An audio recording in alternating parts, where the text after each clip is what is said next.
forgotten lore. While I nodded, nearly napping, suddenly there came a tapping. Someone there is gently rapping on my door.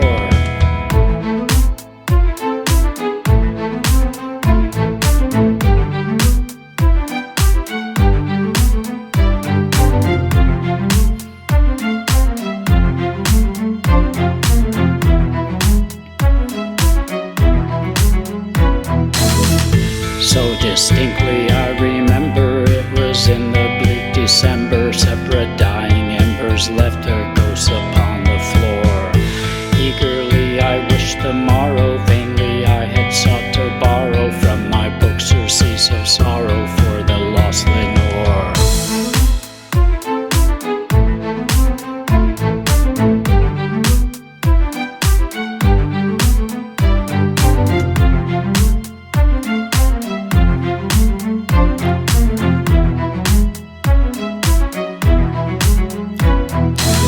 The silken, sad, uncertain rustling of each purple curtain filled me with fantastic terror that I never felt before.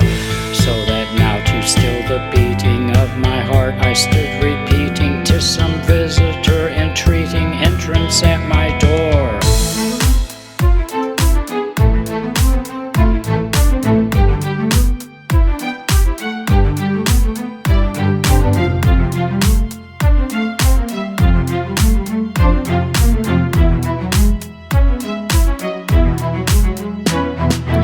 Presently my soul grew stronger, hesitating then no longer. Sir, said I, or madam, your forgiveness I implore.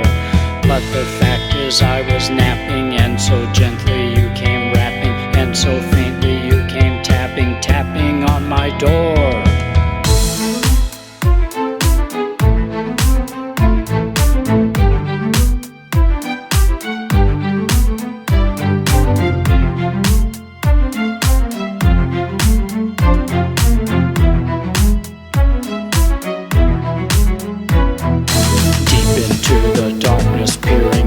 I stood there wondering, fearing, doubting, dreaming dreams no mortal dared to dream before.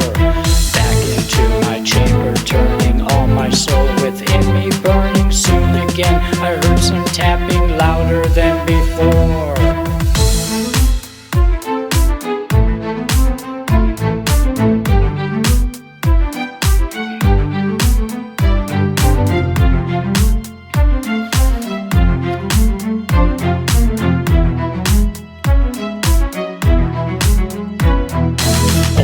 Here I flung the shutter, when with many a flirt and flutter in there stepped a stately raven from the days of yore, demanding subjugation, not a moment's hesitation. As if he were lord or lady, he did perch above my door.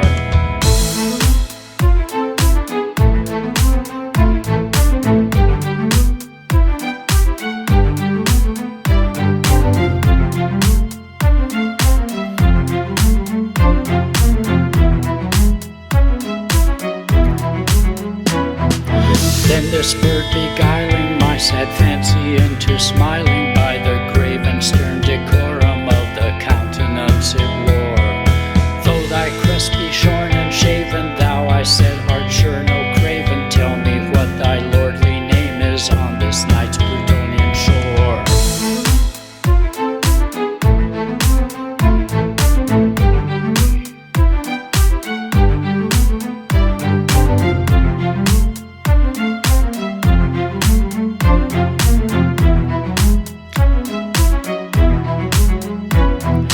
Raven sitting lonely on the placid bust spoke only one lone word, as if his soul he did outpour. Nothing farther than he uttered, not a feather then he fluttered, till I scarcely more than muttered, other friends have flown before.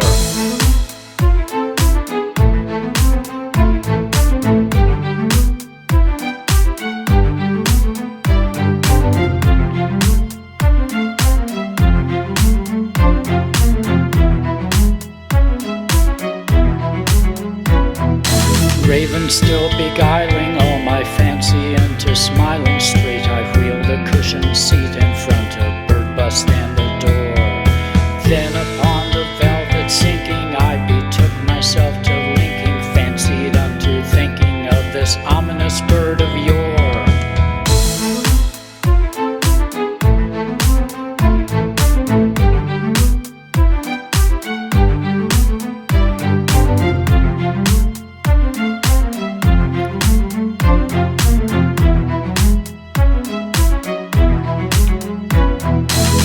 Into the darkness peering, long I stood there wondering, fearing, doubting, dreaming dreams no mortal dared to dream before. Back into my chamber turning, all my soul within me burning. Soon again I heard some tapping louder than before.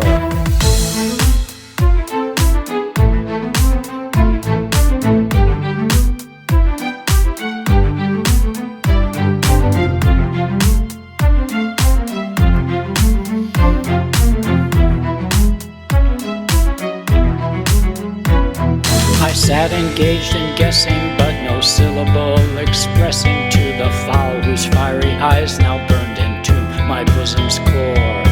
This I sat divining, with my head at ease reclining on the cushion's velvet lining that the lamplight gloated o'er.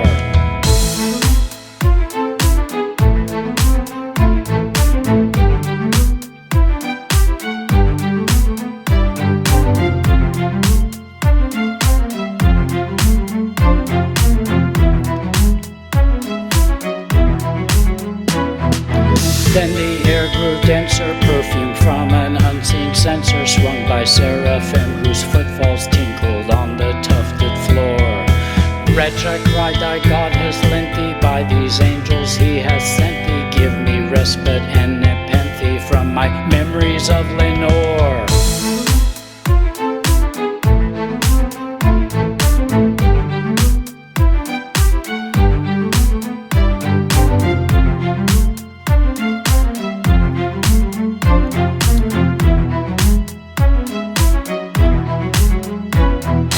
Be that word our sign of parting, bird or fiend upstarting, get back into the tempest and the night's plutonian shore.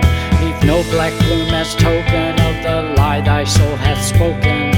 Leave my loneliness unbroken, quit the bust above my door.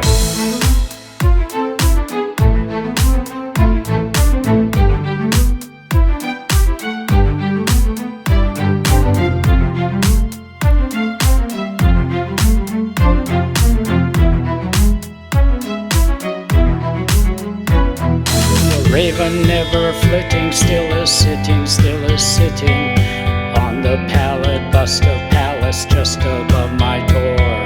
His eyes have all the seeming of a demon that is dreaming.